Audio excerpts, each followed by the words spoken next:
Hey guys, welcome back to the channel. I'm Lukenessmonster, and if you guys have been paying attention to the Black Series over the last couple of years, there has been some really dang good figures that have been released into the line. We have figures like Starkiller, Savage Opress, Darth Malgus that are just the best Black Series figures ever released. And there's also been a few figures that just didn't hit the mark. And so in this video, we're going to be talking about the top 10 Black Series figures that we wish were different. Really quick though, we just hit 17,000 subscribers, so our Black Series Phase 1 clone giveaway is live right now. All you have to do to enter if you do want to win is 1, make sure you're subbed to the channel, and 2, leave a comment on my giveaway video, which is out now, so it's pinned in the card and linked in the description. Go leave a comment on that video, and you'll be entered to win this Phase 1 Clone Trooper. Anyway, onto the video. Coming in at the number 10 spot, I gave it to Return of the Jedi Darth Vader. Looking at the promo shots for this figure, the figure looked completely brand new with a lot of new sculpting, and it also had that removable helmet with the Darth Vader face underneath. It was just really cool. The biggest problem is just the helmet doesn't actually fit over the head, and so you get a big gap like right where the neck piece meets the bottom of the helmet. And so because of that, there's warping and it just doesn't really look right, and that's something I wish they would have done differently. Whether that's a harder plastic for the helmet so it fits into place, or just swappable heads altogether. At the number 9 spot is actually a figure that came out this year, and that is the brand new Farmboy Luke.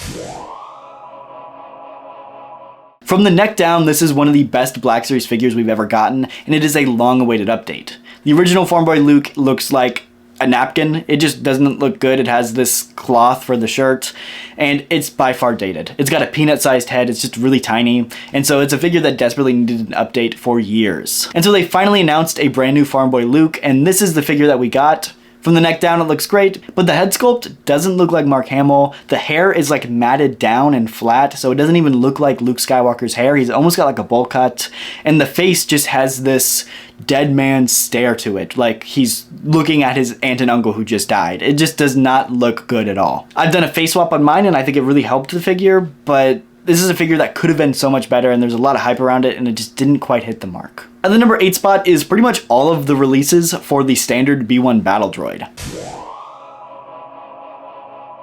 This is such a cool droid in like Star Wars canon. It looks really cool, it's intimidating, and the figure that we got for it, it just has a problem in that it's skinny and it doesn't stand up.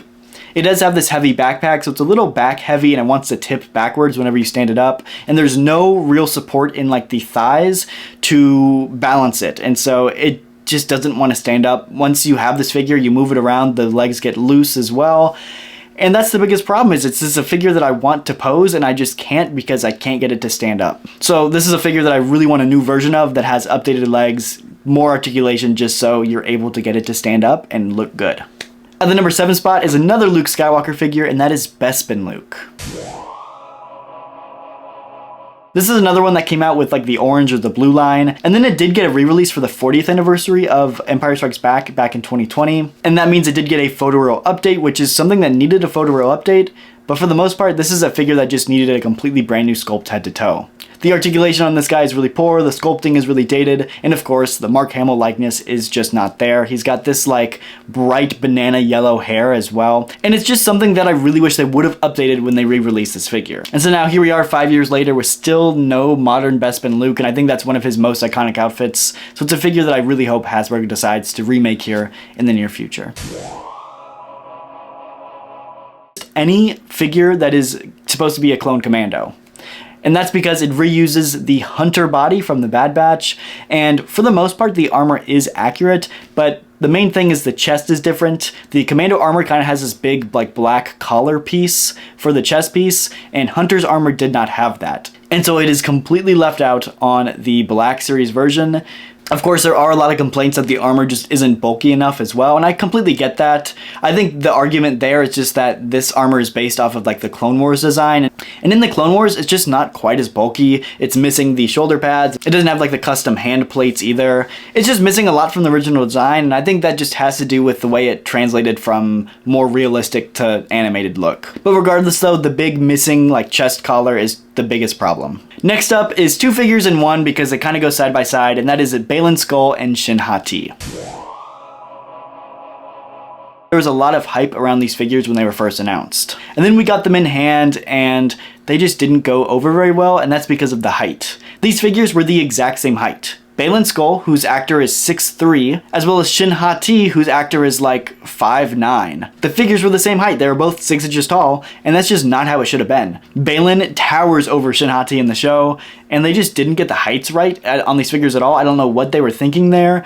I don't know if somebody like saw 6-inch scale and they decided to make them both 6 inches tall, but it's just not accurate at all. There are fixes to make, you know, Balin taller and Shinhhati shorter, but out of factory, like, that just should not have been the case. And then, of course, there's the lightsaber problem with them, where the lightsabers were the wrong color. In the show, they have orange lightsabers, and the figures came with red sabers. And so they had to do a running change mid-release to change the sabers from red to orange, so that is a little bit of a fix they did, but they still weren't able to fix the height. Number 4 is another problem that comes down to scaling, and that is General Grievous. General Grievous is such a cool and badass design for a character, and they kind of just botched it in the Black Series because he's too small. General Grievous is intimidating because he's large and mechanical, and the Black Series figure is so underscaled. This figure has such a big potential to have like a large self-presence and look really intimidating, and the one that we got just isn't there. Another big problem with him is he has like really loose knees, and so he just has trouble standing up, which is another big problem with most Battle Droid figures. But yeah, this is one of those figures that just desperately needs a completely brand new sculpt head to toe. Coming in at the number 3 spot is Tython Boba Fett. And this one might be a little bit more particular to me just because I have a strong attachment to this design for Boba, but essentially it's the first time Boba Fett put his armor back on in The Mandalorian. The armor is still battle damaged like Cobb Vanth, so it's before he repainted it. And personally, this is just one of my favorite designs for Boba Fett ever. It's really cool, I love the battle damage look on him. And then Hasbro made their figure and completely botched it.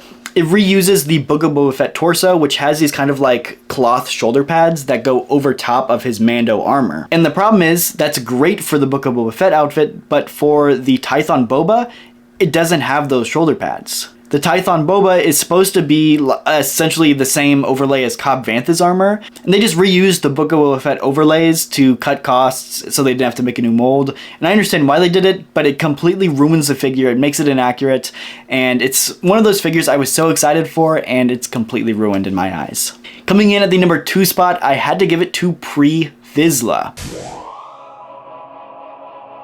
In the Black Series for years and years. He's such a popular character. I know he's one of those figures that most Black Series fans wanted in their collection. He was finally announced and released, but he's on the old 2016 Jango Fett body.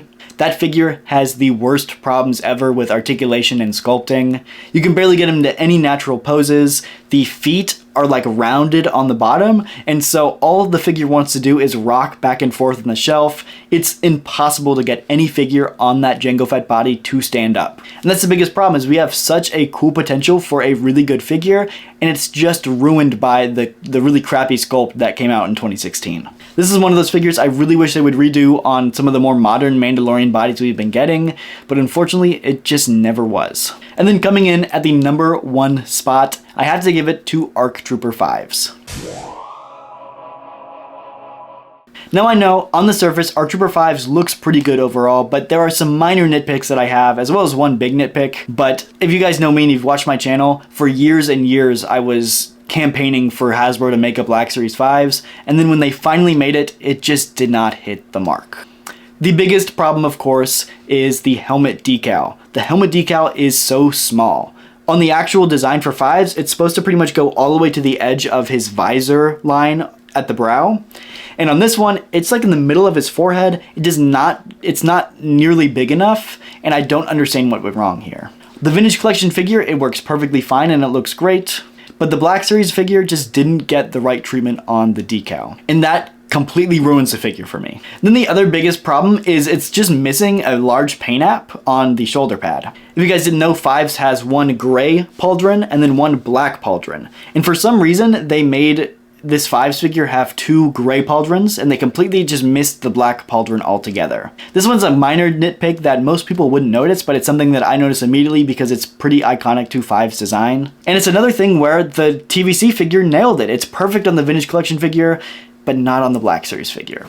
And so that's why it comes in at the #1 spot for figures I wish were different, because it's one of my favorite figures of all time and it could have been so much better. Anyway guys, that is going to do it for this video. I'd love to know what you guys have to say down in the comments below. Comment what are some of your figures that you wish were different, that have some kind of design flaws or just didn't come out to your expectations. That is going to do it for this video though. If you did enjoy, the like button, subscribe, and I'll see you guys in the next one. Thank you so much for watching.